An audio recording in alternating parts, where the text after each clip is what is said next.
Holly's point of view. Good morning, sir. Nakangiting bati ko nang makita kong pagpasok ni Sir Casper. Good morning din. Sagot niya nang umiti rin sa akin. Hindi na ako muling nakapagsalita nang magpatuloy sa paglalakad si Sir, papasok sa kanyang opisina. Hindi pa rin nawawala ang ngiti sa aking labi dahil napansin niya ako. High school pa lamang ay magkakilala na kami ni Casper. Hindi ko nga lubos akalain na magiging CEO siya ng isang kumpanya.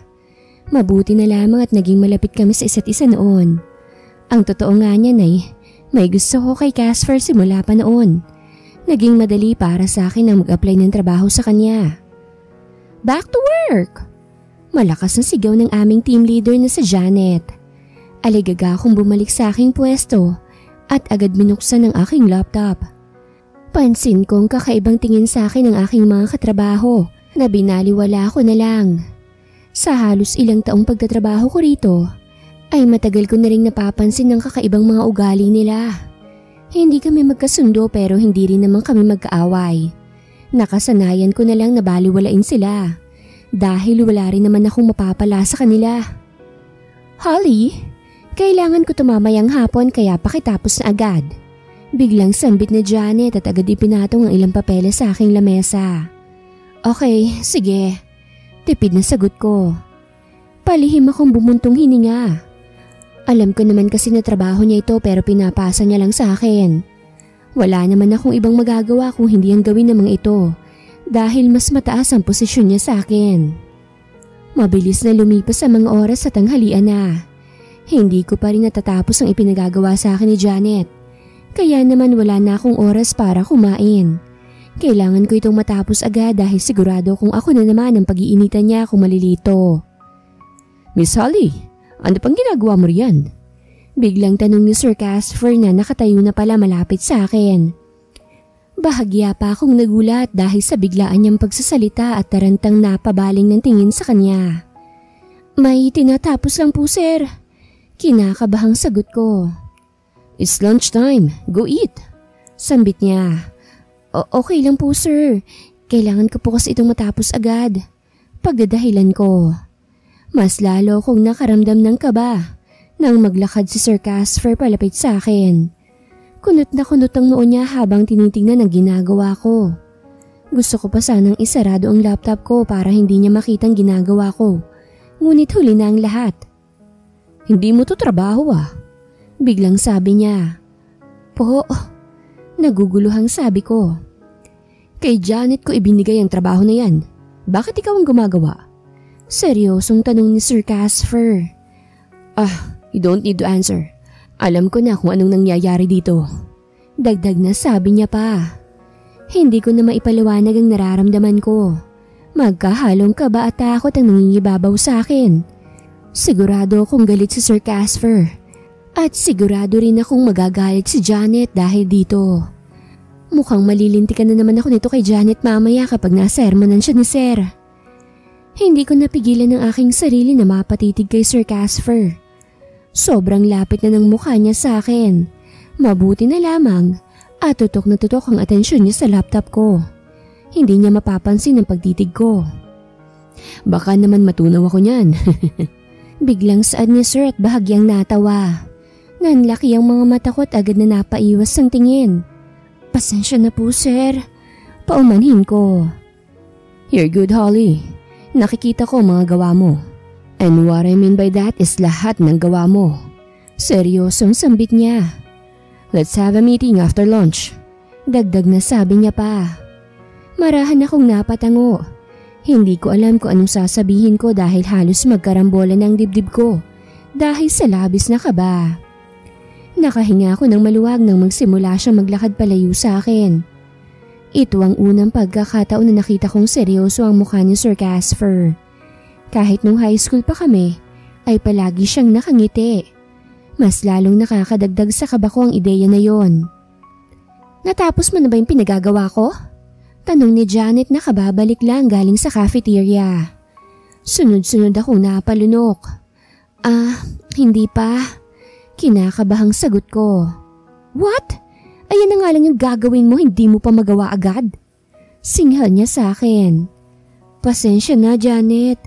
Nagpunta kasi rito si Sir Casper kaya natigil ako sa ginagawa ko. Saad ko na agad niyang ikinagulat. Ano? Hindi makapaniwalang tanong niya. Nakita niya ba yung ginagawa mo yan? Dagdag na tanong niya pa. Kitang-kita ko ang gulat at takot sa mukha ni Janet. Hindi ko tuloy mapigilan ng aking sariling mapangiti ng palihim. Oo, sagot ko. At may meeting daw tayo after lunch. Sabi ko pa. Mas lalong nagulat si Janet. Hindi na siya mapakali sa kanyang kinatatayuan ngunit agad rin yung nagbago nang tumitig siya sa akin. Inis siyang bumaling sa akin ngunit hindi niya pa rin maitago ang kabang nararamdaman niya. Kapag ako napagalitan ni Sir, ikaw ang sisisihin ko. Ang bagal-bagal mo kasing kumilos. Naabutan ka tuloy niya. Galit na sambit ni Janet. Sisiguraduhin kong ito na ang huling araw mo rito oras na mapagalitan ako ha. Pagbabanta niya pa. Mabilis akong nakaramdam ng inis dahil sa mga sinabi niya. Matagal ko nang tinitiis ang pagtrato nila sa akin dito.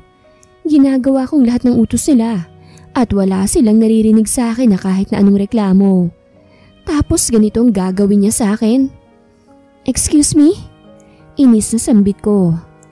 Hindi ko nakasalanan kung hindi mo ginagawa ang trabahong binibigay sa'yo. Pinagagawa mo yun sa akin.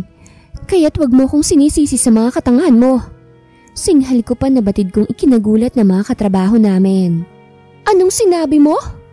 Galit na tanong ni Janet. Ilugar mo yung pananalita mo dahil baka nakakalimutan mong mas mataas ang posisyon ko kaysa sa'yo. Dagdag na sabi niya pa. At sino naman ang may sabi?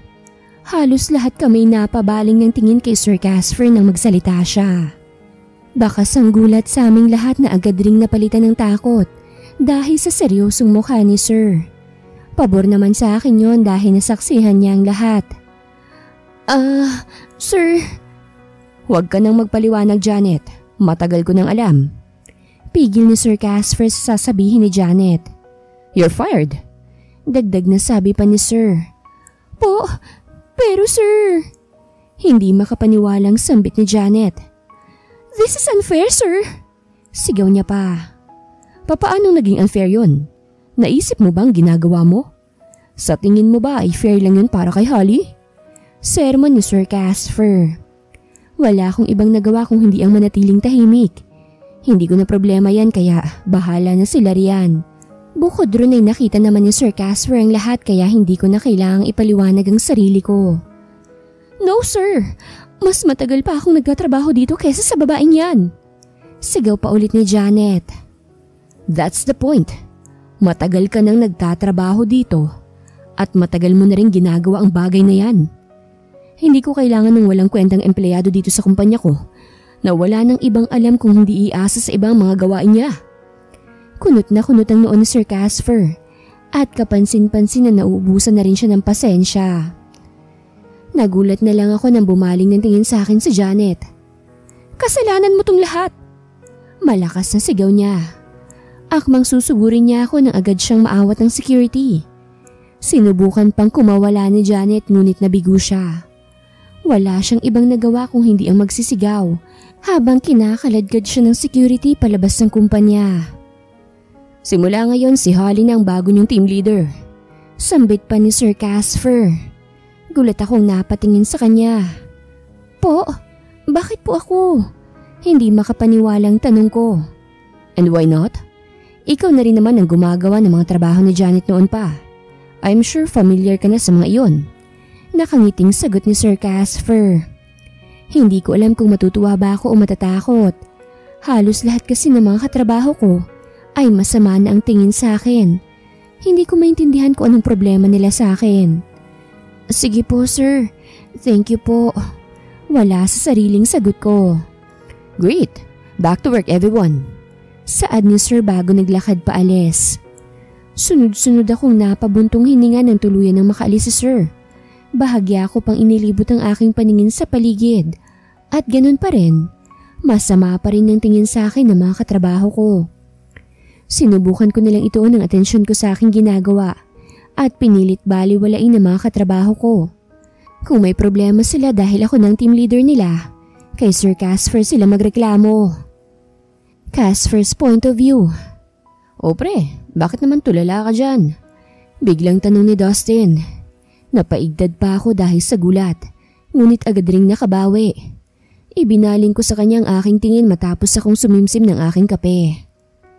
Nalaman ko lang kanina na si Holly ang gumagawa ng halos lahat ng trabahong ibinibigay ko kay Janet. Kwento ko. Hindi ako makapaniwala. Ilang taon na sa kumpanya si Holly. Bakit ngayon ko lang nalaman yun? Dagdag na sabi ko pa. O anong ginawa mo kay Janet? Tanong ni Dustin. I fired her. Mabilis na sagot ko. Mabuti naman kung ganun. At least hindi na mahihirapan si Holly. Saad niya. Ginawa kong team leader si Holly. Sambit ko. Ha? Bakit? Nagtatakang tanong ni Dustin. Umaasa ako na matatakot na mga katrabaho niya sa kanya dahil sa posisyon niya. Paliwanag ko. Alam mo namang hindi ganong klase ng tao si Holly. Baka nga ang kinin niya pa lahat ng trabaho dahil nahihiya siyang mag-utos sa iba. Saad niya. Saglit akong napaisip. May punto naman ang sinabi ni Dustin. Base sa pagkakakilala ko kay Holly, ay mahiyain siya takot mag-utos sa iba. Isang bagay kung bakit siya inaabuso ni Janet noon. Bakit ba naman kasi ayaw mo pang umamin kay Holly? Biglang tanong pa ni Dustin. Pare, alam mo naman ang company policy natin. Hindi pwedeng magkaroon ng relasyon sa kapwa-empleyado. Sagot ko.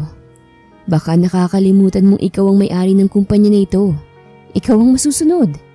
Nakangising sabi ni Dustin. Marahas akong napailing. Sa akin walang problema. Pero kay Holly, alam naman nating pareho na masunurin yon lalo na sa mga ganyang company policy. Depensa ko bago muling humigop ng aking kape. Pre, pwede mo namang baguhin ang company policy natin. Natatawang sabi niya. Hindi na ako nakasagot. Naging malalim ang pag-iisip ko. Matagal na akong may gusto kay Holly simula nung high school pa lamang. Kaya nga agad ko rin siyang tinanggap nung mag-apply siya rito sa kumpanya ko para lagi pa rin kaming magkasama. Ang problema lang ay ang company policy namin. Ano na lamang ang sasabihin ng ibang empleyado ng kumpanya kung akong CEO ay hindi susunod sa policy na yon. Aminado naman ako habang tumatagal ay mas lalo lamang akong nahuhulog kay Holly. May mga pagkakataon pa na gusto ko nalang lumapit sa kanya at umamin. Ngunit agad ko ring pinipigilan ang aking sarili. Hindi ko na alam kung hanggang kailan ko magagawang magtiis. Ayokong isipin ang sarili ko lang. Iniisip ko rin na magiging epekto kay Holly na magiging desisyon ko. Hindi ko na nga alam ang gagawin ko. Wala sa sariling sabi ko at napasabunot na lang sa aking buhok. Huwag mo nang pahirapan ng sarili mo, pre. Sambit ni Dustin. Saka kung patatagalin mo pa yan, baka mahuli ka na. Maganda't mabait si Holly. Sigurado akong marami ang nagkakagusto sa kanya. Hindi lang sa loob ng kumpanya kundi pati na rin sa labas. Dagdag na sabi niya pa. Wala akong ibang nagawa kung hindi ang mapabuntong hininga dahil sa ideya na yon. Mas lalo akong pinanghinaan ng loob dahil sa katotohanang hindi lang ako maaaring nagkakagusto kay Holly. Magsasalita pa sana ako nang bigla nilang magring ang cellphone ko. Dali-dali ko itong kinuha sa aking bulsa at agad sinagot. Hello? Sambit ko. Hi Sir Casper, magsastart na pong presentation in 10 minutes. Saad ng aking sekretarya na si Elora. Okay, I'm on my way. Sagot ko. Nang maibaba ang tawag ay agad kong inubos ang aking kape. Saglit pa akong nag-ayos ng aking sarili at nang makontento ay nagsimula na rin akong maglakad. Nanatili namang nakasunod sa akin si Dustin. Nagdiretso kami sa conference room kung saan gaganapin ang presentation. Nasa labas pa lang kami naririnig ko na parang nagkakagulo sila sa loob. Bakit kasi hindi mo tinitignan ng mabuti? Madadamay pa kami sa kapalpakan mo, Holly. Humanda ka sa amin mamaya. Nangunot ang noo ko't agad na binuksan ang pinto. Natigil sila sa kaguluhan at gulat na napatingin sa amin. What's happening here? Seryosong tanong ko ngunit walang sumasagot sa kanila. Holly, sambit ko pa. Kita ko ang labis na kaba sa kanya. Hindi niya rin magawang tumingin ng diretsyo sa akin. Napansin ko rin ang panginginig ng kanyang mga kamay. Nawawala po yung driver kung saan nakasave ang presentation, sir. Saad ni Holly. Paano nangyari yun? Tanong ko ulit. Pinilit kong sarili na maging kalmado para naman mabawasan ng kaba niya. Hindi ko naman inaasahan ang pagkagulat at pagtataka sa mukha ng mga kasama ni Holly. Hindi ko rin po alam, sir eh. Nakatungong sagot niya. Sinong gumawa ng presentation? Biglang tanong ni Dustin. Ako po, sagot ni Holly. Pero binigay ko po kay Janet yun matapos. Dagdag na sabi niya pa. Naningkit ang aking mga mata dahil sa ideyang pumasok sa isip ko. Dali-dali kong kinuha ang aking cellphone at mabilis na nagdial doon. Hello? Gusto kong puntahan mo si Janet sa bahay niya. Kalkalin mo ang lahat ng gamit niya at hanapin mo ang isang flash drive na pag-aari natin. Utos ko. Sige po, sir. Sagot ng driver. Nang ibaba ko ang tawag ay muli kong ibinalik ang aking tingin kay Holly. Nakatungo pa rin siya hanggang ngayon. Samantalang ang mga kasama niya, masama ang tingin sa kanya. Sa susunod na araw na lang natin itutuloy ang presentation. We need to settle this matter first. Sambit ko. Pasensya na po, sir. Biglang sabi ni Holly. It's okay. Hindi mo naman kasalanan. Sagot ko. Mabilis siyang napatunghay at gulat na napatitig sa akin. Ngunit hindi siya nagsalita. Nagsimula nang maglabasan ang mga kasama ni Holly. At wala na rin siyang ibang nagawa kung hindi ang sumunod sa kanila. Napailing na lang ako nang makalabas silang lahat at maiwan kaming dalawa ni Dustin sa conference room. Anong iniisip mo? Biglang tanong ni Dustin. Anong ibig mong sabihin? Nagtatakang tanong ko. Sa tingin mo ba sinadyang kuhanin ni Janet ang flash drive para mabulilyaso ang presentation ni Holly ngayon? Diretsyong tanong niya. Yes, sagot ko. Bukod ron ay kay Janet ko naman talaga ipinagawa yun at presentation niya yun. Pero dahil si Holly na ang bagong team leader, sa kanya na ang presentation. Dagdag na sabi ko pa.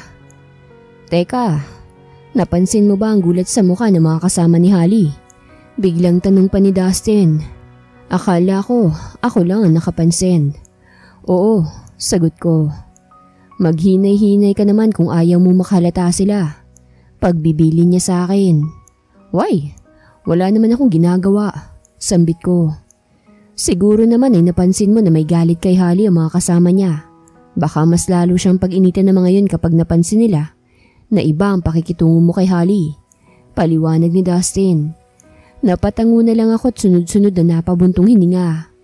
Kung palaging ganitong mangyayari, baka dumating sa punto na baguhin ko na talagang lintik na company policy na yan. Holly's point of view. Isang buwan nang nakakalipas simula nang matanggal sa trabaho si Janet at ako nang pumalit sa pwesto niya. Wala naman akong naging problema dahil hindi nagbago ang pakikitungo sa akin ng mga katrabaho ko. Ang pinagkaiba lang ay wala nang ipinagagawa sa akin na hindi ko naman trabaho. Ano na, Holly? Pumayag ka na kasi. Pangulit sa akin ni Henry. Tatanggi ka pa ba naman sa isang katulad ko? Nakangising sabi niya pa. Henry, tigilan mo na ako. Sambit ko. Kahit na ano pang sabihin mo, mahigpit na pinagbabawal ang relasyon ng kapwa-empleyado rito. Dagdag na sabi ko pa. Wala namang ibang makakaalam eh. Pamimilit niya pa. Utang na loob, Henry. Singhal ko. Unang-una sa lahat hindi kita gusto. Pangalawa, konting respeto naman sa desisyon ko. Panghuli, wala akong balak na sumuway sa company policy natin para lang sa isang katulad mo. Mahabang sermon ko pa. Anong nangyayari dito? Biglang tanong ni Sir Casper. Nagulat ako sa biglang pagsulpot niya. Nang mapabaling ako ng tingin sa kanya, seryosong mukha niya at diretsyo siyang nakatitig kay Henry. Mabilis akong nakaramdam ng kaba. Sana lang ay hindi niya narinig ang pinag-uusapan namin dahil paniguradong madadamay pa ako. Is he harassing you, Miss Holly? Seryosong tanong ulit ni Sir. Napalipat ang tingin ko kay Henry. Bakas na rin ang takot sa kanyang mukha at parang nagmamakaawa na wag akong magsumbong. Bahagya akong napabuntong hininga. No sir, sagot ko. May tinatanong lang po siya sa akin. Paliwanag ko pa. Iba ata ang narinig ko. Saad ni Sir. Pero sige, ikaw ang bahala. Sambit niya pa bago naglakad palayo. Napailing na lamang ako habang sunod-sunod na huminga ng malalim. Inis akong napatingin kay Henry na ngayon ay nakangisi na sa akin. Tigilan mo na ako, Henry. Huling beses na yan. Sa susunod hindi na kita pagtatakpan. Pagbabanta ko sa kanya. Nawala naman ang ngisi sa kanyang labi. Good luck. Sinisigurado kong hindi pa itong huli. Natatawang sabi niya. Hindi na ako nakapagreklamo na magsimula na siyang maglakad palayo sa akin. Napasapo na lamang ako sa aking noo dahil sa sinabi niya. Ilang linggo na ring nangungulit si Henry para ligawan ako. Hindi ko naman siya gusto. At bukod doon, ay bawal yun dito sa kumpanya. Ewan ko ba naman sa lalaking yun kung anong hindi niya maintindihan sa salitang bawal. At kahit na pwede, wala rin naman akong balak na pumatol sa kanya. Miss Holly, pinatatawag po kayo ni Sir Casper sa opisina niya. Biglang sabi ng sekretarya ni Sir. Gulat pa akong napatingin sa kanya. Po? Sige po. Aligagang sagot ko. Hindi na ako nagsayang pa ng oras at agad na naglakad papunta sa opisina ni Sir. Ilang beses akong huminga ng malalim bago kumatok sa pinto ng 3 beses. Pasok! Malakas na sigaw ni Sir Casper. Hindi ko maiwasang makaramdam ng kaba. Wala naman akong ginawang masama pero pakiramdam ko ay meron. Nang maikalma ko ang aking sarili ay saka ko pa lamang binuksan ng pintuan at marahang naglakad papasok. Sumalubong sa akin ang seryosong mukha ni Sir Casper na diretsyong nakatingin sa akin. Ilang beses akong napalunok. Bakit po, sir? Kinakabahang tanong ko nang makalapit ako sa lamesa niya. Narinig kong pinag-uusapan niyo ni Henry kanina. Bakit kailangan mo pa siyang pagtakpan? Diretsyong sambit ni Sir. Bahagya akong natulala. Sinubukan ko pang mag-isip ng maaaring idahilan ngunit nabigo ako. Wala akong ibang nagawa kung hindi ang mapatungo na lamang dahil sa labis na kaba. Pasensya na po, sir. Ayoko lang po ng gulo. Sambit ko. Paano magkakaroon ng gulo kung sisitahin ko siya dahil sa ginagawa niya? Tanong niya. Baka po kasi gantihan ako ng mga kaibigan niya. Sagot ko. Saglit na natahimik si Sir Casper.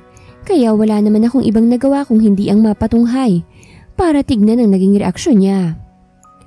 Wala ka pa ring pinagbago, Holly. Nakangiting sabi niya. Hindi ko alam kung anong ibig niyang sabihin, pero bigla akong nakaramdam ng kakaibang kiliti sa aking dibdib. Paano kung sabihin ko sa iyong gusto kita, Holly? Biglang sabi niya na ikinagulat ko. Po, ano pong sinasabi niyo, sir? Hindi makapaniwalang saad ko. Bahagya siyang natawa dahil sa naging reaksyon ko. Seryoso ako, Holly. Sambit niya. Hindi po pwede, sir eh. Sagot ko. Kahit ang totoo, matagal ko nang hinihintay ang araw na ito. Halos magkarambola ng dibdib ko dahil sa malakas at mabilis sa tibok ng aking puso. Ramdam ko rin ang pag-init at pamumula ng aking mukha, dahilan para mapaiwas ako ng tingin sa kanya. And why not? Nakangiting tanong ni Sir Casper. Alam kong matagal ka nang may gusto sa akin, Holly. Dagdag na sabi niya pa na mas ikinagulat ko. Papaanong? I have my ways, Holly. Nakangising sabi niya, dahilan para hindi ko na maituloy ang itatanong ko. Sir, alam niyo pong hindi pwede yung sinasabi niyo. Saad ko. Bakit nga hindi pwede? Tanong niya ulit. Nasa company policy po natin yan. Sagot ko. Para saan pat akong may-ari ng kumpanya na ito? Natatawang sambit ni Sir Casper. I can change that, Holly. Dagdag na sabi niya pa at mas lalong napangisi. Hindi ko nagawang makatingin sa kanya ng diretsyo. Para bang nangihigop ng enerhiya mga titig niya at pilit na kinokontrol ang utak ko. Nanatili akong nakatungo habang pinakikiramdaman ng sarili ko. Hindi ito tama. Magiging unfair para sa iba kung ganito ang gagawin ni Sir dahil lang sa may gusto kami sa isa't isa. I'm sorry, sir. Tanging nasabi ko bago dali-daling tumakbo palabas ng kanyang opisina. Sinubukan ko pang pakalmahin ang mabilis sa tibok ng aking puso. Ngunit nabigo lang din ako. Hindi ko alam kung saan ako pupunta pero tumakbo lang ako ng tumakbo hanggang sa makarating ako sa parking lot. Hinihingal akong napaupo at hindi ko na napigilan ang pagpatak ng aking mga luha. Kung kailan umamin na si Casper sa akin, saka naman hindi pabor ang tadhana. Magiging makasarili ba ako kung papayag ako na baguhin niya ang company policy namin para lang pumabor sa amin ng lahat? Casper's point of view. May problema ba pare? Biglang tanong ni Dustin nang mapansin ang pagiging tulala ko. Umamin na ako kay Holly. Sambit ko. Ha? Kailan pa? Gulat niyang tanong. Last week. Sagot ko. 1 linggo na rin akong iniiwasan ni Holly. Sigurado akong dahil yun sa pag-amin ko. Hindi ko naman siya masisisi. Alam kong nabigla rin siya. Wala na rin kasi akong ibang naisip kung hindi ang umamin. Lalo pat umaaligid sa kanya si Henry. Hindi ako makapapayag na may ibang lalaking mangungulit at manliligaw sa kanya. O anong sabi niya? Pag-uusisa ni Dustin. Pumayag ba? Dagdag na tanong niya pa. Hindi nga eh. Tama ngang hinala natin. Hindi siyang tipo ng tao na susuway sa company policy natin. Sagot ko. Hindi ko napigilan ng aking sariling mapatungo. Hindi ko tuloy alam kung ano bang tamang gawin ko. Wika ko pa. Sinabi mo ba sa kanya na handa kang baguhin ang company policy natin? Sambit ni Dustin. Oo, ang kaso tinakbuhan niya lang ako. At ngayon nga, 1 linggo na niya akong iniiwasan. Kwento ko. Malakas na natawa si Dustin dahilan para kunot noo kong mapatitig sa kanya. May nakakatawa ba? Naiinis na tanong ko. Sorry pare, hindi ko lang mapigilan. Sagot niya. Hindi ko alam na si Holly lang palang makakagawa sa'yo ng ganyan. Dagdag na sabi niya pa. Ano bang ibig mong sabihin? Nagtatakang tanong ko. Hindi ba't matinik ka naman sa mga babae nung high school at college tayo? Anong nangyari? Sagot niya at mas lalo pang natawa. Sinamaan ko naman siya ng tingin. Nagbago na ako pre. Bukod ron si Hailey lang naman ang gusto ko simula noon pa. Sambit ko. Naramdaman ko na lamang ang pagtapik ni Dustin sa aking balikat. Huwag ka nang magsayang ng panahon pre. Walang mawawala sa inyo kung susundin yung tinitibok ng mga puso nyo. Seryosong sabi niya. Napatitig na lang ako sa kanya habang naglalakad siyang palayo sa akin. May punto nga naman ang sinasabi niya. Hindi ko lang alam kung paanong gagawin yon, lalo't iniiwasan na nga ako ni Holly. Napagdesisyonan kong kumain muna sa cafeteria na makaramdam ako ng gutom. Lunch break pa naman ngayon kaya malaki ang posibilidad na magkita kami ni Holly doon. Halos patakbo kong nagpunta sa cafeteria at nang makapasok ay nagpalingalinga agad ako para hanapin si Holly. Bumagsak ang mga balikat ko ng miski anino niya. Hindi ko nakita. May hinahanap ka ba, sir? Biglang tanong ng aking sekretarya na nasa tabihan ko na pala. Wala. Mabilis na sagot ko't agad na nagpatuloy sa paglalakad papasok. Dali-dali akong bumili ng pagkain at naghanap ng mapupwestuhan. Sinigurado kong bakanting lamesa ang pwesto ko para na rin makaiwas sa ingay. Patapos na akong kumain nang mapansin ko si Holly na naglalakad sa may labas ng cafeteria. Minadali kong pag-ubos sa pagkain ko at patakbong lumabas ng cafeteria para sundan siya. Holly!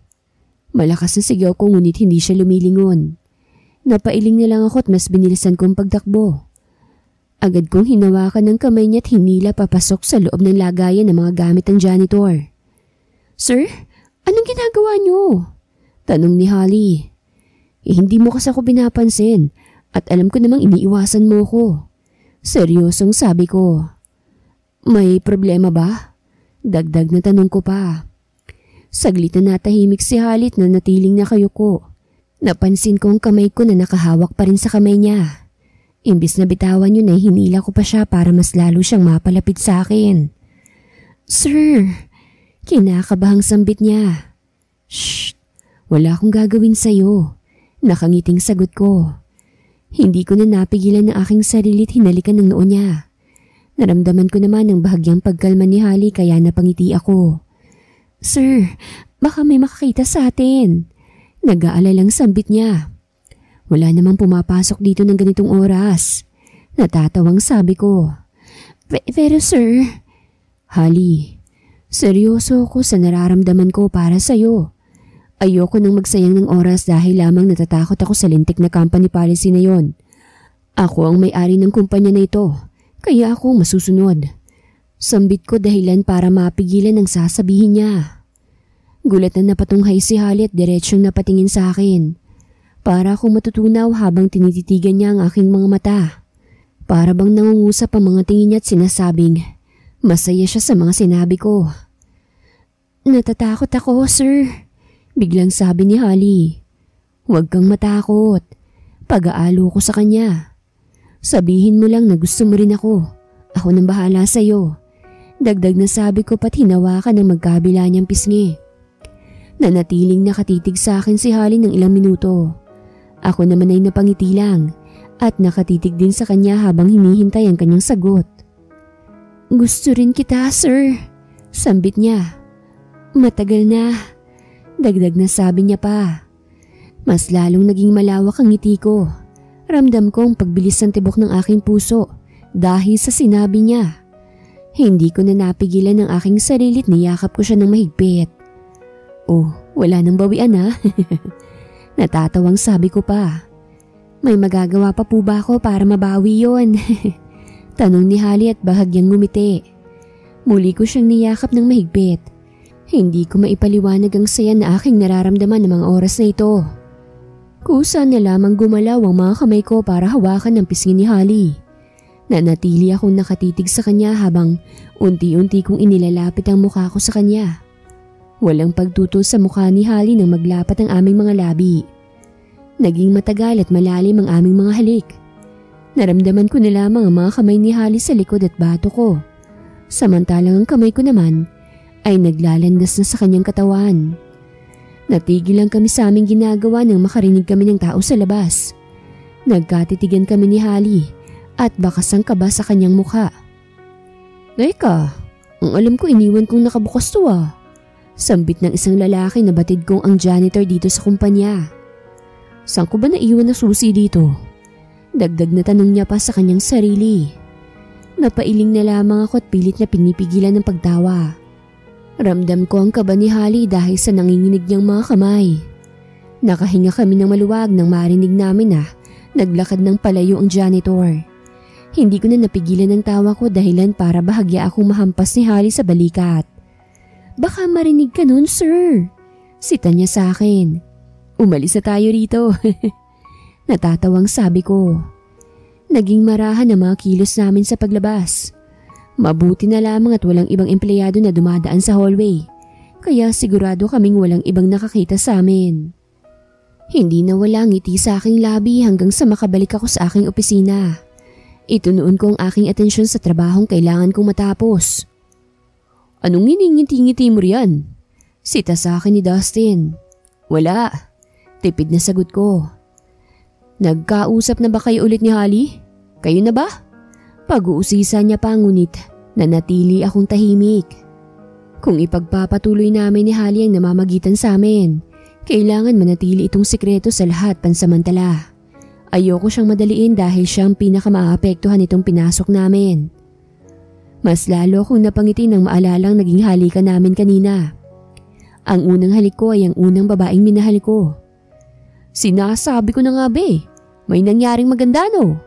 Biglang sambit ni Dustin habang nakaturo pa sa akin. Pinilit kong ikalma ang aking sarili at seryosong bumaling ng tingin sa kanya. Magtrabaho ka na. Utos ko sa kanya. Mabilis na nawala ang ngiti sa kanyang labi at agad na nabalitan ng simangot. Hindi naman siya nagreklamo at agad na sumunod sa utos ko. Napailing na lang ako at ibinalik na rin ang atensyon sa aking ginagawa. Holly's point of view. Hindi ako makapaniwalang hinalikan ako ni Sir Casper. Naghalikan kami. At may namamagitan na sa amin. Meron na ba? Pumayag ba ako? Kung hindi ako pumayag, bakit kami naghalikan? Hanggang ngayon na hindi pa rin ako mapakali at makapaniwala sa nangyari. Parang noon ay pinapangarap ko palang na mapalapit sa kanya. Ngayon ay abot kamay ko na siya. Holly, ano na? Late ka na nga nakabalik eh. Tulala ka pa riyan. Singhal sa akin ng isang katrabaho ko na si Maris. Pasensya na. Nahihiyang sagot ko. Tapos na bang presentation para mamaya? Baka palpak na naman yan Sambit naman ang isa pa naming kasama na si Jordan. Oo, natapos ko na ito kanina pa. Nakangiting sagot ko. Mabuti naman kung ganon. Ayaw na naming madamay sa kapalpakan mo Singhal ni Maris. Hindi ko na sila pinansin. Masyadong maganda ang mga nangyari sa akin kanina para lang sirain nila. Ibinalik ko na lamang ang aking atensyon sa aking laptop para ma-check at masiguradong maayos ang magiging presentation namin mamaya. Mabilis na lumipas ang oras. Hindi ko na nga namalayan na 2:00 na pala at oras na ng presentation namin. Ilang araw ko na rin tong pinaghahandaan dahil na rin sa ayaw kong pumalpak sa unang presentation ko. Good afternoon, sir. Nakangiting bati ko nang makitang pagpasok ni Sir Casper. Good afternoon. Magsimula na tayo dahil may lakad rin ako pagkatapos ito. Sagot niya. Bahagya akong tumangot agad na inayos ang aming presentation. Hindi na ako naghintay ng hudyat mula sa kanila. Nagsimula na ako agad ng masiguradong nakaayos ng lahat. Naging maayos naman ang presentation ko. May ilang tanong si Sir Casper na madali ko rin namang nasagot. Aminado akong nakakaramdam ako ng konting kaba dahil na rin sa laman ng presentation ko. Hindi ko alam kung matutuwa ba si Sir Casper dahil bumaba ang sales ng aming kumpanya sa nakalipas na 3 buwan. Hindi ko naman yun hawak dahil si Janet pa ang team leader ng mga panahong yun. Thank you, Miss Holly. Sambit ni Sir nang matapos ang aking presentation. Marami akong gustong itanong tungkol sa presentation mo. Pero alam kong hindi pa ikaw ang team leader ng mga panahon na yan. Kaya si Janet ang hahanapin ko. Dagdag na sabi niya pa. May kung anong kabang bumalot sa katawan ko nang sabihin niya yon. Sigurado ako na hindi ikinatuwa ni Sir ang mga nakita niya. Halata naman sa seryosong mukha niya. Maraming salamat din po, sir. Sambit ko't bahagya pang tumungo. Nauna nang maglakad palabas sila Sir Casper at Sir Dustin. Nang tuluyan na silang makaalis, ay saka pa lamang kami lumabas. Paano kapag umamin sa Janet? Biglang tanong ni Maris. Anong papano? Hindi aamin yun dahil alam niyang makukulong siya. Sagot naman ni Jordan. Hindi ko alam kung hindi nila napapansin na nasa likod pa nila ako dahil naririnig kong pinag-uusapan nila. Hindi ko tuloy napigilan ng aking sarili na makiusyoso para malaman kung ano bang pinag-uusapan nila. Nakaisip ako ng isang magandang ideya.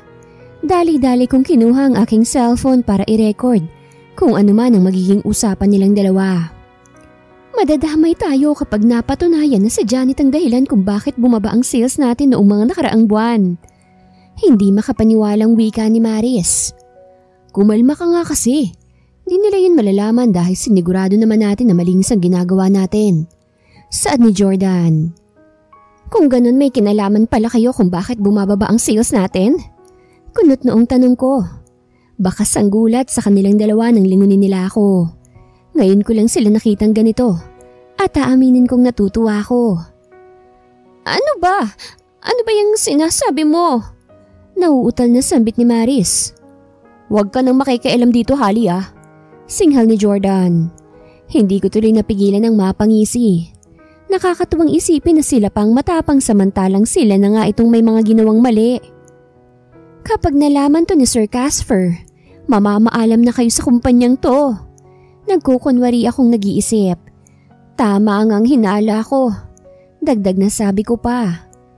Binabalaan kita, Holly Oras na malaman to ni Sir, ikaw ang sisisihin namin.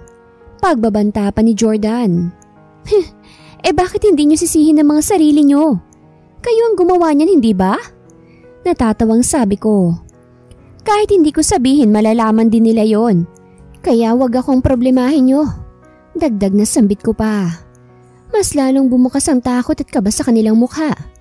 Habang tumatagal ay mas lalo kong ikinatutuwa ang kanilang itsura. Maglalakad na sana ako ulit nang bigla akong may maalala. Bahagya akong itinaas ang hawak kong cellphone at ipinakita yun sa kanila. Isang maling galaw nyo lang. Nakangising sambit ko bago nagpatuloy sa paglalakad. Narinig ko pa ang pagtawag nila sa akin ngunit hindi ko na sila pinansin. Dumiretso na ako sa aming opisina at agad na itinuon ang atensyon sa aking trabaho. Holly, pakiusap. Huwag mo naman kami isumbong Nagmamakaawang sambit ni Maris at lumuhod pa sa harapan ko. Sinabi ko na sa inyo, hindi nga ako ang dapat yung problemahin. Malalaman at malalaman din yun nila Sir Casper. Sagot ko. Tumayo ka nga riyan. Baka mamaya yan isipin ng mga nakakakita na inaapi kita. Dagdag na sabi ko pa. Ang lakas ng loob mong takutin kami, Holly ah. Tandaan mo, pagsisisihan mo yan. Singhal ni Jordan sa akin. Magdahan-dahan ka sa pananalita mo, Jordan ah. Hindi ako magdadalawang isip na iparinig to kay Sir Casper ngayon mismo. Nakangising sagot ko. Napaiwas naman siya ng tingin at hindi na muling nagsalita. Umiiling akong napabaling ng tingin kay Maris na nakaluhod pa rin sa tabi ko. Tumayo ka na riyan. Utos ko na dali-dali naman niyang ginawa. Magtrabaho ka na. Baka huli mo na yan. Pangaasar ko pa sa kanya. Natawa na lamang ako nang padabog siyang pumunta sa pwesto niya. Nang makontento sa kakatawa, ay saka pa lamang ako bumalik sa pag-aasikaso ng aking trabaho. Casper's point of view. Ano sa tingin mo? Tanong ni Dustin. Hindi naman basta-bastang bababa ang sales natin ng ganung kalaki sa loob lamang ng 3 buwan. Dagdag na sabi niya pa. Kailangan ko makausap si Janet. Seryosong sabi ko. Huwag ka mag-alala. Hinahanap na ng mga tauhan natin ang bagong address niya. Sambit niya. Napasapo na lamang ako sa aking noo. Pilit kong kinakalma ang aking sarili kahit kanina pa akong naiinis dahil sa nalaman ko. Oh, saan ka pupunta? Gulat na tanong ni Dustin dahil sa biglang pagtayo ko. Magpapahangin lang, sagot ko. Hindi ko na siya hinintay na makapagsalita ulit. Dumiretso na ako palabas ng aking opisina at tinahak ang daan papunta sa opisina nila Holly. Hindi ko rin alam kung anong gagawin ko ron. Basta gusto ko lang siyang makita para kumalma ako. Holly, tawag ko sa kanya nang makapasok ako sa kanilang opisina. Yes po sir? Gulat na sagot niya. Follow me, utos ko. Napansin ko pang pagdadalawang isip niya ngunit wala rin siyang ibang nagawa. Nagsimula na ako maglakad at nananatili naman siyang nakasunod sa akin. Sir, saan po tayo pupunta? Nagtatakang tanong niya. Pwede mo nang itigil ang pagtawag sa akin ng sir. Natatawang sabi ko. And you can call me babe. Dagdag na sabi ko pa. Naramdaman ko na lamang ang bahagyang paghampas niya sa balikat ko. At nang lingunin ko siya'y namumula na ang kanyang mukha. Hindi ko tuloy napigilan ang aking sarili na matawa. Huwag mo nga akong pagtawanan. Singhal niya sa akin. Ang cute mo kasi. Malambing na sabi ko. Sinamaan naman niya ako ng tingin dahilan para mas lalo akong matawa. Ano ba kasing gagawin natin, sir? At saan tayo pupunta? Tanong niya. Gusto lang talaga kitang makita. Nakangiting sagot ko. Depende na lang sa iyo yun kung may gusto ka bang ibang gawin. Nakangising sabi ko pa. Mas lalong namula ang mukha ni Holly at agad na napaiwas ang tingin. Hinawakan kong kamay niya at hinila siya papasok sa isang meeting room. Mabuti na lamang at walang ibang tao rito. Kaya naman hindi na ako nagdalawang isip na halikan siya. Naging malalim ang mga halik na yon. At ang mga kamay kong pinaglandas ko sa kanyang katawan. Naramdaman ko na lamang ang kanyang mga kamay na nasa bato ko at parang hinihila ko para mas lalong mapalapit sa kanya. Baka mahuli tayo. Hinihingal na sabi niya nang bumitaw kami sa aming halikan. Wala namang ibang tao rito. Nakangising sagot ko. Tumigil ka nga. Sita niya sa akin. Bahagya naman akong natawa dahil sa naging reaksyon niya. Kusa na lamang gumalaw ang aking katawan at niyakap siya ng mahigpit. Hindi ko napigilan ang aking sarili na mapangiti. Ilang minuto pa kaming nanatili sa ganoong posisyon bago namin napagdesisyon ng bumalik sa aming opisina. Hindi nawala ang mga ngiti sa aking labi hanggang sa makaharap ko ulit si Dustin. Kunot noon niya akong tintigan at nagtatakang pinanonood ang bawat kilos ko. Magtrabaho ka na, singhal ko sa kanya. May kakaiba talaga sa'yo pare. Umiiling na sabi niya. Guni-guni mo lang yun. Natatawang singhal ko. Hindi ko na siya pinansin at itinuon na lamang ang aking atensyon sa aking trabaho. Holly's point of view. Ilang linggo nang nakakalipas simula nang magkaroon kami ni Casper ng patagong relasyon. Aminado akong masaya ako sa kung ano man ang meron kami ngayon. Ngunit hindi pa rin nawawala ang takot sa akin na baka isang araw, mahuli kami. Babe, let's go! Biglang sabi ni Casper na kanina pang naghihintay sa akin sa may pinto ng opisina. Baka naman may makarinig sa'yo. Sit ako sa kanya at mas binilisan ang paglilinis sa aking lamesa. 9:00 na. Sino pa bang natitira dito sa kumpanya kung hindi tayong dalawa lang? Natatawang sagot niya. Napailing na lang ako at nang matapos sa paglilinis, ay agad ng lakad palapit sa kanya. Naging malawak ang ngiti niya at sinalubong ako ng mahigpit na yakap. Huwag kang matakot dahil hindi naman kita pababayaan. Nakangiting sabi niya. Bahagyang nawala ang pag-aalala ko dahil sa sinabi niya. Nang bumitaw siya sa pagkakayakap sa akin, ay saka pa lamang kami naglakad palabas. Nakasanayan na namin ang umuwi ng gabi para magkasabay kami at maihatid niya ako sa aking kondo. Sa ganitong paraan ay nakakasigurado kaming wala ng ibang makakakita sa amin. Naging mabilis lang ang aming biyahe dahil hindi naman ganun kalayo ang kondo ko sa kumpanya. Nagdiretso ako papasok at nanatili namang nakasunod sa akin si Casper. Gusto mo bang dito na lang matulog? Tanong ko na nagpangiti sa kanya. Tinatanong pa ba yan? Nakangising sagot niya. Bahagya akong natawa dahil sa naging reaksyon niya. Ilang beses na rin naman siyang natutulog dito at minsan ay ako naman ang natutulog sa bahay niya. Habang tumatagal ay mas lalo akong nahuhulog kay Casper. Hindi ko naisip na aabot kami sa ganito at masaya ako dahil sa mga nangyayari ngayon. May balita na ba kay Janet? Tanong ko na makapasok kami sa kondo. Wala pa rin. Hindi pa rin siya mahanap. Sagot ni Casper. Hindi talaga ako titigil hanggat hindi nahuhuli ang babaeng yun. Dagdag na sabi niya pa. Hindi ko man lang naisip na magagawa niya yun. Umiiling na sambit ko. Maiintindihan ko pa ang pag-uutos niya sa akin ng mga gawain niya. Pero yung ganun, krimen na ang ginawa niyang yun ah. Dagdag na sabi ko pa. Mauhuli din natin siya. Paninigurado ni Casper. Naramdaman ko na lamang ang pagyakap niya sa akin. Saglit pa kaming nag-usap bago namin napagdesisyon ng pumunta sa kwarto para makapagpahinga at matulog na. Kinabukasan ay nagising akong wala na sa tabi ko si Casper. Sanay na ako sa ganyan dahil ang napag-usapan namin ay kailangan niyang umuwi ng maaga para walang makakita sa kanya sa labas na nanggaling siya rito. Hindi ko alam kung hanggang kailan kami magtatago at hanggang kailan namin maisisikreto ang aming relasyon. Kung dumating man ang araw na yon, ay hindi ko rin alam kung anong gagawin ko dahil hindi pa ako handa. Casper's point of view. Mabilis na lumipas ang mga araw. At habang tumatagal ay mas lalo akong nahuhulog kay Holly. Naging masaya kami sa patago naming relasyon kahit paparehas kaming nahihirapan. May mga pagkakataon na gusto kong ipagsigawan na mahal ko siya, ngunit hindi ko magawa. Hanggang ngayon hindi ko maaaring isipin ang aking sarili dahil si Holly ang maapektuhan sa desisyon na yon. Malandi ka? Kapal ang mukha mo ah! Dinig kong malakas na sigaw ni Maris. Kaya naman pala pumapabor sa'yo ang lahat. Dahil may relasyon kayo ni Sir Casper. Nangunot ang noo ko nang marinig ko ang aking pangalan. Dali-dali akong pumasok sa opisina nila Holly. Naabutan ko siyang nakaupo sa sahig habang napapalibutan ng kanyang mga katrabaho. Magulo na rin ang buhok niya at ang suot niyang damit. Siguro, ikaw rin ang dahilan kung bakit natanggal sa trabaho si Janet ano? Singhal pa ni Maris. Hindi ako makapaniwala sa'yo. Dagdag na sabi niya pa. Alam mo bang ipinagbabawal ang makipagrelasyon sa katrabaho sa kumpanya na ito? Natatawang sabi ni Jordan. Tignan na lang natin kung magkaroon ka pa ng trabaho mamaya. Dagdag na sabi niya pa.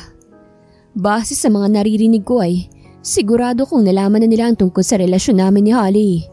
Hindi na ako nagsayang ng oras at agad na lumapit sa kanila. And what's happening here? Seryosong tanong ko.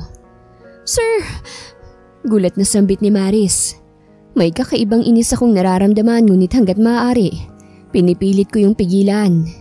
Hindi itong oras para unahin yon. Kailangan kong mag-isip ng maayos para hindi na lumala ang sitwasyon. Inuulit ko, what's happening here? Tanong ko ulit habang inaalalayan kong tumayo si Holly. Alam na namin ang tungkol sa relasyon niyo, sir. Nakangising sambit ni Jordan.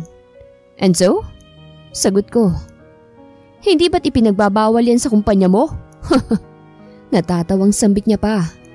Ikaw pa man din ang may-ari tapos hindi mo magawang sundin ang sarili mong company policy? Dagdag na sabi niya pa. Ipapaalala ko lang sa'yo na ako ang boss mo. Wika ko. At bahagyang naglakad palapit sa kanya. Oo, ako nga ang may-ari ng kumpanyang ito. Kaya't may karapatan ako para baguhin kung ano man ang policy na meron dito. Dagdag na sabi ko pa. Kitang-kita ko ang sunod-sunod na paglunok ni Jordan. Hindi ko tuloy napigilan ng aking sariling mapangisi. So totoo nga! Hindi makapaniwalang singhal ni Maris na nakatitig kay Holly. Nanatili namang nakatungo si Holly at hindi sumagot. Nagulat na lamang ako nang bigla siyang sampalin ni Maris. Dali-dali akong lumapit kay Holly para alalayan siya. Malandi ka! Singhal ni Maris. Kung alam ko lang na pwede palang ganyan, inunahan na sana kita. Galit na sambit niya pa. Nangunot naman ang noo ko dahil sa sinabi niya. Anong ibig mong sabihin? Nagtatakang tanong ko. Ginagamit ka lang naman ng babaeng yan para tumaas ang posisyon niya rito sa kumpanya, sir. Sambit ni Maris. Gulat akong napabaling ng tingin kay Holly nang tumawa siya ng malakas. Maging sila Jordan at Maris ay nagtatakang napatitig sa kanya. Huwag mo akong itulad sa inyo, Maris. Natatawang sambit ni Holly. Wala akong pakialam sa posisyon na yan dahil mas mahalaga sa akin ang trabaho ko. Kung gusto mo, sa'yo na. Kung magtatagal ka pa rito. Nakangising sabi niya pa. Mabilis na kinuha ni Holly ang kanyang cellphone at parang may hinahanap doon. Agad namang nataranta si Maris at Jordan at dali-daling lumapit kay Holly para pigilan siya. Magsilayo kayo sa akin! Malakas na sigaw ni Holly. Ito ang gusto niyo, hindi ba? Singhal niya pa. Madadamay tayo kapag napatunayan na sa Janet ang dahilan kung bakit bumaba ang sales natin nung nakaraang buwan. Kumalma ka nga. Hindi na nila yun malalaman dahil sinigurado naman natin na malinis ang ginagawa natin. Kung ganun ay may kinalaman kayo kung bakit bumaba ang sales natin? Ano bang ang sinasabi mo? Huwag ka nang makialam dito, Holly ah. Kapag nalaman to ni Sir Casper, mamamaalam na kayo sa kumpanyang to. Tama ngang hinala ko. Binabalaan kita, Holly. Oras na malaman to ni Sir, ikaw ang sisisihin namin. Bakit hindi niyo sisihin ang mga sarili niyo? Kayo ang gumawa niyan, hindi ba? Kahit hindi ko sabihin, malalaman din nila yon. Kaya wag akong problemahin niyo. Naguguluhan akong napatingin sa kanila. Alam kong boses nila Maris at Jordan ang naririnig ko sa cellphone ni Holly. Anong ibig sabihin nito? Tanong ko. Si Janet ang may kasalanan kung bakit bumaba ang sales ng kumpanya noon dahil kinuha niya at kakuntsaba niyang dalawang to. Sagot ni Holly dahilan para gulat akong mapatingin sa kanila. Bakit hindi mo agad sinabi sa akin? Tanong ko ulit. Pasensya na, umaasa kasi ako na mahanap mo agad si Janet para sa kanya mo malaman ng katotohanan. Paliwanag niya. Mariin akong napailing. Hindi ako makapaniwalang nasa kumpanya ko pa rin ang mga taong naging dahilan kung bakit biglang bumaba ang sales ng kumpanyang ito. Pack your things. Seryosong utos ko habang nakatingin kila Maris at Jordan. Po! Kinakabahang sambit ni Maris. I said pack your things. Malakas na sigaw ko. And I see you in court. Dagdag na sabi ko pa bago mabilis na naglakad paalis. Narinig ko pang pagtawag sa akin nila Maris at Jordan, ngunit hindi ko sila pinansin. Dali-dali akong lumabas ng kumpanya at dumiretso sa kotse ko na nasa parking lot. Nang makasakay ay agad ko itong pinaandar at nagmanehong paalis. Kailangan ko munang maikalma ang aking sarili bago ko harapin si Holly. Ayokong makita niya akong ganito at ayoko rin na may masabi sa kanyang masama. Holly's point of view. Ilang araw nang nakakalipas simula nang malaman ng lahat ang sekretong relasyon namin ni Casper. Natanggal na rin sa trabaho sila Maris at Jordan at ngayon ay nahaharap sa kaso. Natagpuan na rin kung saan nagtatago si Janet at magkakasama na silang tatlo na nakakulong. Hindi ko alam kung matutuwa ba ako sa mga nangyari. Hanggang ngayon ay may mga katrabaho pa rin akong hindi natutuwa sa naging sekretong relasyon namin ni Casper. Hanggang maaari nga ay pinipilit ko na lamang na wag silang pansinin dahil wala rin naman silang alam. Ang lakas naman ng loob niyang manatili rito sa kumpanya matapos ang ginawa niya. Hindi siguro nahihiya. Harap-harapan niyang ginagamit si Sir Casper para lang magkaroon ng posisyon. Mabutit hindi pa siya iniiwan ni Sir ano. Naging malakas ang tawanan ng mga nadadaanan ko dahil sa usapang yon. Nanatili akong nakatungo at nagpatuloy na lang sa paglalakad papunta sa aking opisina. Sa ilang araw na lumipas, ay nasanay na ako sa ganyang usapan tungkol sa akin. Wala akong panahon para magpaliwanag sa kanila, kaya naman hinahayaan ko na lang sila. Holly, biglang tawag sa akin ni Casper dahilan para mapaigdad ako sa gulat. Anong ginagawa mo rito? Nagtatakang tanong ko. Baka makita tayo ng ibang empleyado. Nag-aalalang sambit ko pa. Huwag mo na silang pansinin dahil wala naman silang pakialam sa kung ano man ang namamagitan sa atin. Nakangiting sagot ni Casper. Alam mo namang mainit ako sa paningin nila. Nakatungong sabi ko. Naramdaman ko na lamang ang mga palad niya na dumampi sa pisngi ko. Bahagyan niyang iniangat ang aking mukha para magtama ang aming mga paningin. May event tayo mamaya sa kumpanya. Huwag kang mag-alala dahil pagkatapos nun ay titigilan ka na nila. Wika niya. Bigla na lamang niya akong niyakap at wala na akong ibang nagawa kung hindi ang hayaan siya. Bahagyang nabawasan ng pag-aalala ko dahil sa mga sinabi niya. Wala naman akong ibang pagpipilian kung hindi ang magtiwala sa mga sinabi niya.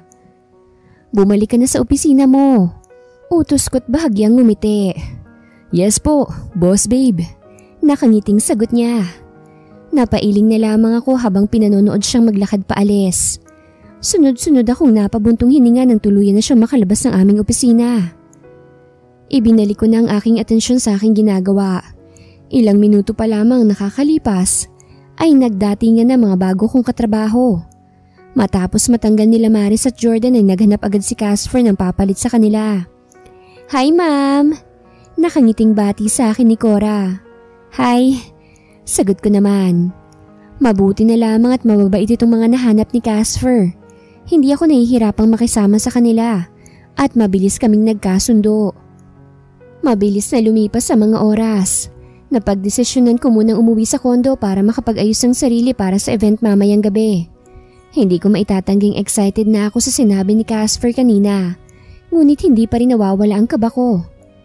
Nang makontento sa naging ayos ko, ay saka pa lamang ako umalis ng kondo. Habang nasa biyahe pabalik sa kumpanya, ay pinilit ko ng aking sarili na kumalma. Naks, ganda natin ah! Sita sa akin ni Sir Dustin nang makita akong bumababa sa kotse. Bahagya akong natawa habang naglalakad palapit sa kanya. Totoo nga ang sinabi ni Casper, bolero ka nga. Sambit ko. Sinabi niya yon? Hindi makapaniwalang tanong niya. Mas lalo naman akong natawa dahil sa naging reaksyon niya. Biro lang po, sir. Sagot ko. Wag mo na nga akong tawaging sir. Wika niya. May kasalanan pa nga kayo sa akin eh. Huwag mo nang dagdagan. Dagdag na sabi niya pa. Agad na nangunot ang noo ko dahil sa sinabi niya. Anong ibig mong sabihin? Tanong ko. Hindi man lang ako sinabihan ni Casper na matagal na palang may namamagitan sa inyo. Singhal niya. Kaya palang mo kung na yun bigla-bigla na lang umingiti. Umiiling na sabi niya pa. Pasensya ka na. Natatawang sabi ko. Huwag mo nang alalahanin yon. Masaya ako para sa inyong dalawa. Nakangiting sambit niya. Alam ko namang matagal nyo nang gustong isa't isa. Ba't ba pinaabot nyo pa ng ganito katagal? Dagdag na sabi niya pa. Napailing na lang ako. Nagsimula na siyang maglakad papasok kaya naman wala na rin akong ibang nagawa kung hindi ang sumunod sa kanya. Agad kong inilibot ang aking paningin sa paligid para hanapin si Casper. Ngunit nabigo ako. Tanging mga katrabaho ko lamang na nakatingin din sa akin at nagbubulungan ang nakikita ko. Hindi ko na sila pinansin at naghanap na lang ng bakanting upuan at lamesa. Good evening everyone! Malakas na sabi ni Casper na nasa stage na pala. Maraming salamat sa inyong pagdalo sa ating selebrasyon. Para to sa tagumpay ng aking kumpanya. Para sa tagumpay nating lahat. Dagdag na sabi niya pa. Naging malakas ang palakpakan at sigawan ng mga nasa paligid. Mabilis na nagsimula ang party. habang nanatili naman ako sa pwesto. Bakit mag-isa ka rito? Biglang tanong ni Casper na nasa tabi ko na pala. Kanina ka pa ba riyan? Gulat na tanong ko. Bahagya naman siyang natawa. Medyo, sagot niya. Gusto mo bang sumayaw? Nakangiting tanong niya pa. Hindi ako marunong eh. Nahihiyang sagot ko. At isa pa ang daming taong nakakakita sa atin. Dagdag na sabi ko pa. Holly, sa gabing to huwag mong isipin ang mga taong nasa paligid mo. Ang isipin mo lang ay tayong dalawa lang nandito. Saad niya't marahang inilahad ang kanyang kamay sa aking harapan. Nanatili akong nakatitig sa kanya habang nag-iisip. Tama naman ang sinabi niya na dapat ay hindi ko pansinin ng mga taong nasa paligid namin. Sunod-sunod akong napabuntong hininga bago inabot ang kamay niya. Naging malawak ang ngiti ni Casper habang naglalakad kami papunta sa gitna. You look so beautiful. Sambit niya na naging dahilan ng pagbilis ng tibok ng puso ko. Mambobola ka rin pala eh. Natatawang biro ko. Seryoso ko, Holly. Saad niya. Alam ko. Sagot ko. Hindi na siya muling nagsalita at nagsimula na kami sa pagsasayaw. Ramdam ko mga titig sa akin ng iba naming mga katrabaho. Ngunit binaliwala ko lang ang mga iyon. Masaya ako ngayon dahil kasama ko si Casper. At hindi yun masisira ng dahil lang sa kanila. Nagpatuloy kami sa pagsasayaw at nang makaramdam ng pagod, ay saka pa lang namin na pagdesisyon ng maupo para makapagpahinga. Kumuha na rin kami ng pagkain at nagsimulang kumain habang nagkwentuhan. Casper's point of view. Attention everyone! Malakas na sabi ko dahilan para maagaw ang atensyon ng karamihan. Sunod-sunod akong napalunok habang inililibot ang aking paningin sa paligid. Ito na ang araw kung saan matatapos ang pangamba ni Holly. Handa akong gawin ang lahat para lamang maging masaya siya sa piling ko. Marahan akong naglakad mula sa entablado palapit sa lamesa kung nasan si Holly. Naguguluhan siyang nakatitig sa akin at pinanonood ang mga kilos ko. Come with me. Nakangiting sabi ko. Naguguluhan man siya, inabot niya pa rin ang kamay ko. Magkasabay kaming naglakad pabalik sa entablado. Ramdam kong matinding kaba ni Holly dahil sa nanginginig niyang mga kamay. I want to make this official. At gusto ko rin na malaman to ng lahat. Seryosong sabi ko habang nakatitig kay Holly. Ano bang ginagawa mo? Kinakabahang bulong niya. Binitawan ko ang kanyang kamay at kinuha ko ang isang maliit na kahon sa aking bulsa. Marahan akong lumuhod habang nananatiling nakatitig kay Holly. Kitang-kita ko kung papaanong napalitan ng gulat ang kanyang naguguluhang mukha. Holly, babe, I want to be part of your life. Hindi na natin kailangang magtago. Ipagsisigawan na natin sa lahat ang nararamdaman natin para sa isa't isa. Nakangiting sabi ko. Will you marry me? Diretsyong tanong ko. Napatakip ng bibig si Holly at sunod-sunod na pumatak ang kanyang mga luha. Gustuhin ko mang tumayo para punasan yun ay kailangan ko pang hintayin ang sagot niya. Yes, I will marry you. Luha ang sagot niya. Napangiti ako nang marinig ko yon. Dali-dali akong tumayo para isuot ang singsing sa kanyang daliri at yakapin siya ng mahigpit. I love you. Wala sa sariling sambit ko. I love you too. Sagot naman niya. Sa ilang minutong yun ay pakiramdam ko. Kami lang ni Holly ang tao sa lugar na yon. Nabalik lang ako sa ulirat ng sunod-sunod na nagpalakpakan ng mga tao sa paligid. Hindi ko inaasahan na ganito ang magiging reaksyon nila. Ang unang pumasok sa isip ko ay uulanin kami ng pambabatikos. Ngunit nagkamali ako at masaya ako ron. Holly's point of view. Sino nga bang mag-aakalang magiging mag-asawa kami ni Casper? Parang noon lang ay hindi ko pa magawang umamin sa kanya. Dumating pa nga sa punto na itinago namin ang tungkol sa relasyon namin. Pero ngayon ay 2 taon na kaming kasal at meron na ring isang anak. Hindi ko alam kung paano ako magsisimulang magpasalamat. Parang isang panaginip ang lahat ng nangyari sa akin ngayon at hindi pa rin ako makapaniwala. Babe, ba't nakatulala ka? Biglang tanong ni Casper. Napaigdad pa ako ng bahagya dahil sa gulat bago dahang-dahang humarap sa kanya. Hindi ko napigilan ng aking sarili na mapangiti nang mapagtanto na Totoo ang lahat ng ito at hindi pa naginip lang. I love you. Wala sa sariling sabi ko. I love you too. May problema ba? Sagot niya. Wala naman. Nakangiting sabi ko. Hindi lang ako makapaniwala na totoo ang lahat ng ito. Dagdag na sabi ko pa. Halos 2 taon na tayo, babe. Natatawang sambit niya. Agad siyang tumayo at naglakad palapit sa akin. Naramdaman ko na lamang mahigpit niyang yakap sa akin, dahilan para mapangiti ako. Masaya lang ako, wika ko. Hindi ko lubos maisip na aabot tayo sa ganito. Sambit ko pa. Thank you. Thank you kasi naniwala't nagtiwala ka sa akin. Kasi ako ang minahal at pinakasalan mo. Seryosong sabi niya. Ako nga ang dapat na magpasalamat sa iyo eh. Alam ko kung gaano kalaki naging sakripisyo mo para rito. Kaya thank you. Sagot ko. Naramdaman kong marahang paghaplos niya sa aking pisngi. Bahagya niya yung iniikot para magkaharap kami. Kahit ilang taon na kami mag-asawa, hindi pa rin nawawala sa akin ang kakaibang epekto ng mga titig ni Casper. Para akong nangihina sa tuwing nagkakatitigan kaming dalawa. Naging mabagal ang paglapit ng mukha niya sa akin. Isang matamis na halikang iginawad niya sa akin na hindi nagtagal ay naging mapusok at malalim. Naglakbay ang mga kamay niya sa katawan ko at may kakaibang sensasyong dulot yun sa akin. Natigil na lang kami sa aming milagrong ginagawa nang biglang umiyak si Talia. Hindi ko napigilan ang aking pagtawa dahil sa naging reaksyon ni Casper. Para siyang nalugi dahil sa biglaang pagtigil namin sa aming ginagawa. Umiiyak ang anak mo. Natatawang sambit ko. Panira. Mahinang bulong niya ngunit narinig ko naman. Hoy, anak mo yan ah. Singhal ko. Hindi niya ako nilingon. Kaya't wala akong ibang nagawa kung hindi ang sundan siya para asarin. May mga pagkakataon na tinatanong ko ang aking sarili kung may kapalit ba ang lahat ng masasayang nangyayari sa amin ngayon.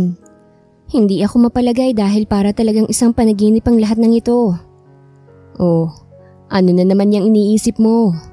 Singhal sa akin ni Casper at bahagya pa akong binato ng unan. Sinamaan ko naman siya ng tingin. Intindihin mo yung anak mo. Pangaasar ko sa kanya. Napasimangot naman siya dahil sa sinabi ko. Tumatawa akong lumabas ng kwarto at naglakad papunta sa may sala. Hindi pa rin nawawala ang ngiti sa aking labi.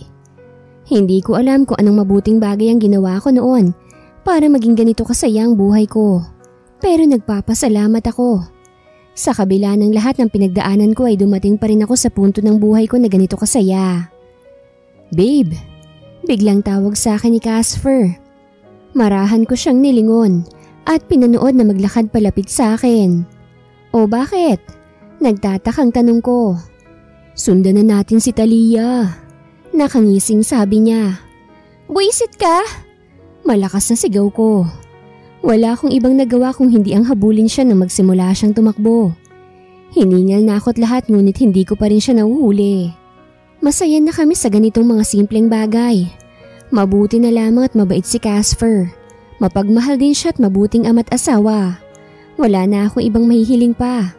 At walang katapusan ang pasasalamat ko para sa lahat ng ginagawa niya para sa pamilya namin.